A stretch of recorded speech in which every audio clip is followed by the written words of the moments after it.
Hi friends, Mahanadi சீரியலில் நாளைக்கு என்ன நடக்க போகுதுன்னு பார்க்கலாம். வாங்க வீடியோக்குள்ளே போகலாம். நம்ம சேனல் இன்னும் சப்ஸ்கிரைப் பண்ணாதவங்க சப்ஸ்கிரைப் பண்ணிக்கோங்க. காவேரி ப்ரெக்னெண்ட்டாக இருக்கிறத தெரிஞ்சுக்கிட்ட விஜய் உடனே தாத்தா பாட்டிக்கு ஃபோன் பண்ணி சொல்லி அவங்களும் கிளம்பி ஹாஸ்பிட்டலுக்கு வந்துடுறாங்க.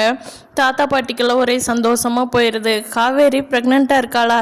என்னடா விஜய் இவ்வளோ நாள் சொல்லவே இல்லையே, எவ்வளோ சந்தோஷமான செய்தி. இதையெல்லாம் நீ ஃபஸ்ட்டு சொல்லியிருக்கணும். வெண்ணிலா விஷயத்தில் அப்புறமா பார்த்துக்கலாம், இது இல்லடா நீ சொல்லியிருக்கணும் அப்படின்னு கேட்குறாங்க. அதுக்கு விஜய் பாட்டி எனக்கு இப்போ தான் தெரியும், இந்தா காவேரி இருக்கா பாருங்க, இவை சொல்லவே இல்லை, இப்போ இவளாம் மயக்கம் போட்டு விழுந்ததுக்கு அப்புறம் தான் சொல்லியிருக்கா. பாருங்க பாட்டி எந்த விஷயத்த மறைச்சி வச்சிருக்கான்னு அப்படின்னு சொல்லி பாட்டிகிட்ட புலம்பிகிட்டு இருக்கிறாங்க.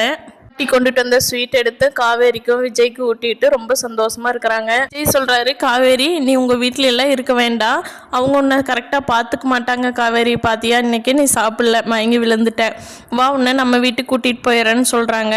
அதுக்கு காவேரி, இல்லை விஜய், நீங்க வெண்ணிலா விஷயத்துலேருந்து முழுசா வெளியே வந்ததுக்கு அப்புறம் எங்க வீட்டில் சொல்லிக்கலாம், அது வரைக்கும் எங்க வீட்டில் இருக்கிறவங்களுக்கு தெரியாமையே இருக்கட்டும் அப்படிங்கிறாங்க. அதுக்கு விஜய், அடிப்பாவி, இவ்வளோ நாள் உன்னை உங்கள் வீட்டில் விட்டதே என்னோட தப்பு, இதில் என் பாப்பாவையும் வச்சுட்டு நீ உங்கள் வீட்டில் போய் இருப்போங்கிறியா? கண்டிப்பாக விடமாட்டேன் காவேரிங்கிறாரு. பாட்டி சொல்கிறாங்க, ஏம்மா காவேரி, வெண்ணிலா உன்னோட வாழ்க்கையை பறிக்கணும்னு நினைக்கல, நீ ஜஸ்ட் உள்ளே வந்திருக்க, அதனால் அந்த லைஃப்பை அவள் எடுத்துக்கலான்னு நினைக்கிறா. வெண்ணிலா அவ்வளோ கெட்டவளாக இருக்க மாட்டான்னு நினைக்கிறேன்மா. இந்த விஷயத்த அவகிட்ட சொல்கிறேன், உடனே அவள் மாமா கூட கிளம்பி போயிடுவான்னு தான் நினைக்கிறேன், நான் போய் சொல்லி பார்க்குறேன்மா.